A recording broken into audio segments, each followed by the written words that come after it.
Guys, what's going on? Welcome in. So I ended up going to sleep super early last night. So I ended up missing the Kevin Durant news. Woke up to it. I'm still blown away, right? Kevin Durant is now a member of the Phoenix Suns. But anyway, in this one, I wanted to really take a second to talk a little bit about Jimmy Garoppolo, because as much as it pains me to say it, it doesn't really seem like there's a lot of interest from the Jets organization regarding Derek Carr, according to Ian Rappaport and, multiple other sources. It seems like Carr to the Saints is a real thing. The Saints want him. Carr visited New Orleans. I believe he's actually, I think he's still in New Orleans today, and he's going to be flying out at some point. But the Saints have to, make some stuff work with the cap and figure that whole contract situation out. But a trade is not off the table. If Derek Carr gets released, it still looks like New Orleans could be the front runner to land Carr. So in any event, Derek to New Orleans is, again, a very real possibility here. Now, who knows? Maybe something comes out later today, tomorrow, that Derek Carr will be visiting Florham Park or Carolina or somewhere else, right? Tampa Bay. Maybe that happens, maybe not. But the only information that we know right now is that Derek Carr is doing his due diligence. The New Orleans Saints were stop number one on his list, and it could very well happen. So we turn our attention towards Aaron Rodgers and ask the question, what's going on there? He is going on the 4-day darkness retreat next week. Okay, so hopefully after that, he's, according to himself, he's going to have some more clarity on the situation, on what he wants to do moving forward. And I mean, there's really the three options on the table here: trade, retirement, or sticking with Green Bay. And I could, with Aaron, I don't want to rule anything out. He's a guy who's always seeming to be wishy-washy, never definitive, never black or white, just always living in the gray area, 1 foot in, one foot out the door. So again, I don't want to rule anything out with him, but the thing is with Rodgers, nothing is for sure, nothing is certain. So until we get that report, until that news breaks from Schefter, Rappaport, whoever it is, that the Jets are acquiring Aaron Rodgers, I don't want to put all my eggs into that basket. We shift gears and look at the next best available quarterback that could realistically be on a new team, and it's Jimmy Garoppolo here. And the thing is with Jimmy and Carr are guaranteed to be playing on new teams next season, where Aaron, that's still obviously up in the air. But those to me are like the big three. It's Carr, it's Jimmy, it's Rodgers. Those are the, as much as I want to include Lamar Jackson into the mix, he's not realistically going to be moved. But those three guys, I could see it. I could easily see it this offseason. So when we look at Jimmy Garoppolo, yes, as much as I would love Jimmy, as much as I would view him as an upgrade, I got to be honest, I do think missing out on Aaron Rodgers, not pursuing Derek Carr, would be a little bit of a letdown, especially considering how much hype in the buildup that this position had with the Jets. We've all heard it this offseason. Woody Johnson's going to pay whatever it takes. Joe Douglas has been given free reign to use assets, draft picks, players, money, whatever it is, to go land that guy. Saleh saying it himself in the end of season press conference: veteran quarterback, we're making it a priority. And then to land on Jimmy Garoppolo, to miss out on those top tier quarterbacks in Carr and Rodgers, it would be a small disappointment. But I'm looking at Jimmy G, a capable option, 100%. 100%. I don't know why, every time I think about Garoppolo, I think about like a 35-year-old or like a 36-year-old. And I don't know if it's the injuries that kind of sway my opinion that way, but he's not that old. He's only 31. And that's absolutely nuts, right? He's younger. He's 3 years younger than Ryan Tannehill right now, and I'm thinking they're like the same age, or Tannehill's like a year younger. It's weird how just the injuries kind of shape people's minds, or shape the people's perceptions of certain players. But I'm looking at Jimmy Garoppolo. He would check a lot of the boxes that personally I'm looking for in that veteran quarterback for the New York Jets. Number one, he's a great teammate, right? This is a guy who has never had really a problem or run-in with a player. Players in New England, coaches in New England, players in San Fran, coaches in San Fran.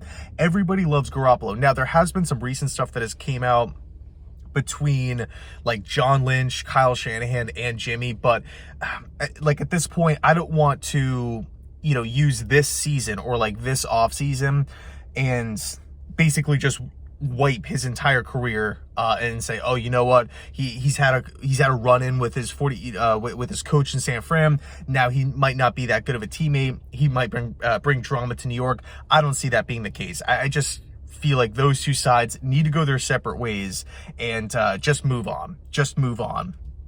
It would be best for both parties involved. But Jimmy G, I do think he would come into a young Jets locker room with experience, with a ton of wins under his belt. I mean, what's his career record?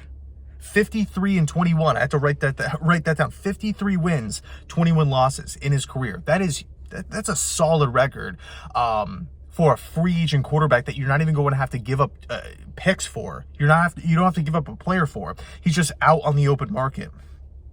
Franchise quarterbacks, not necessarily calling Jimmy G a franchise quarterback for the Jets because, I don't necessarily want the Jets to sign him to a 5 or a 6 year contract. But when you look at quarterbacks in the top half of the league, when they become like available, it requires so much to land them. I mean, think about the Matthew Stafford trade, 2 first-round picks, Jared Goff, I believe a mid-round pick was thrown in there as well. The Russell Wilson trade, multiple firsts, multiple players. It was insane. If you have a guy like Jimmy G just out on the open market and the Jets, again, miss out on Carr, miss out on Rodgers, and you could bring him into a 2-year contract, a 3-year contract, like I would be okay with that. He did throw for 16 touchdowns and 4 picks in 11 games, just over 2,400 passing yards. But Jimmy Garoppolo would come in, again, with a lot of wins under his belt, a guy who has playoff experience. He has played and started in a Super Bowl with the 49ers. Of course, didn't win it, but still that experience is valuable stuff. Great teammate, like we covered. He could come in and run this West Coast Nathaniel Hackett system really, really well. One area that my favorite part about Jimmy G's game is his quick release. The ball gets out of his hand so fast. And when I look at what Nathaniel Hackett wants to install with the Jets, right, assuming we see a lot of the same stuff that Green Bay ran the past couple of seasons, as well as Denver this past year, there's a lot of stuff underneath. There's a lot of crossing patterns. He can scheme guys open, in the flats. The crossing patterns are insane. I feel like the Jets have the personnel to do that. Garoppolo is tight with Saleh, so it's not going to be this weird onboarding transition period where it's like, okay, we gotta, have all hands on deck. The entire offensive coaching staff has got to work with Jimmy for months and months to get this system cemented in his head. Not at all. He's spent his entire career with the 49ers and the New England Patriots, 2 complex offensive systems, and he's really held it down. No problem there whatsoever. And I think worst case scenario, Jimmy G's a game manager. And what was the big thing that we were saying last year that the Jets needed? A game manager. And keep in mind, we didn't have Breece Hall. We didn't have AVT. We didn't have Mekhi Becton. We haven't even hit free agency yet or the draft, so you can go out and target maybe former players that have played either in the Hackett system or guys that have played with Jimmy G.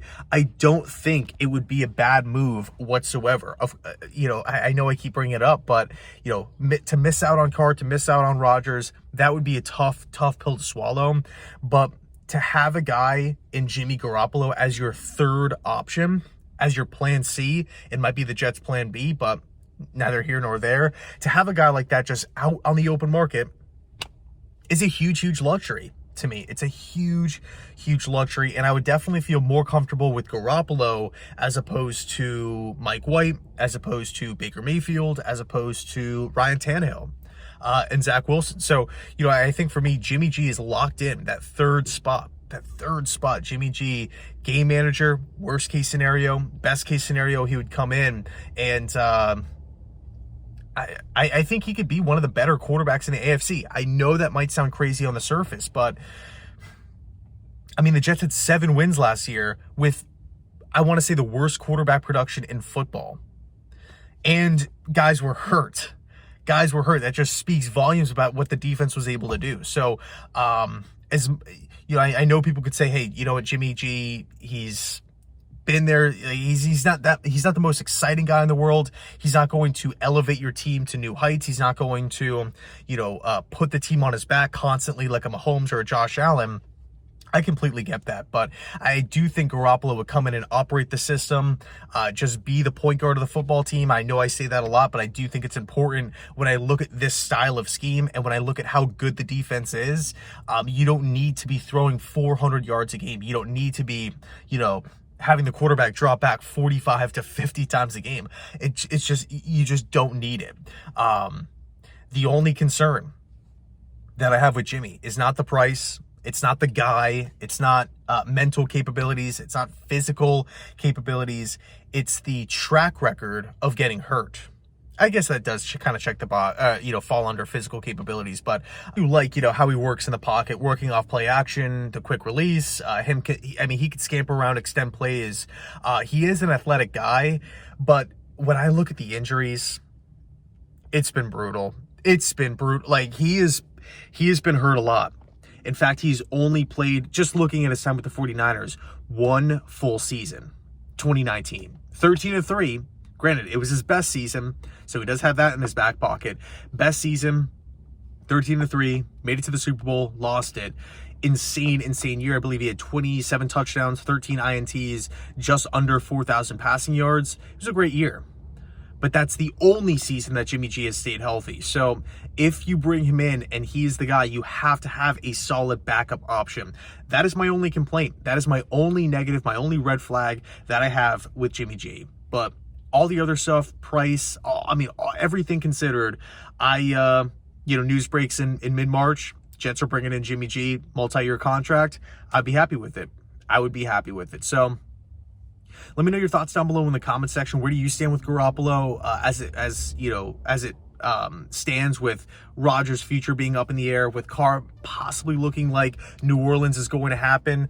Still up in the air though. But thanks so much for watching. I appreciate it. And as always, go Jets.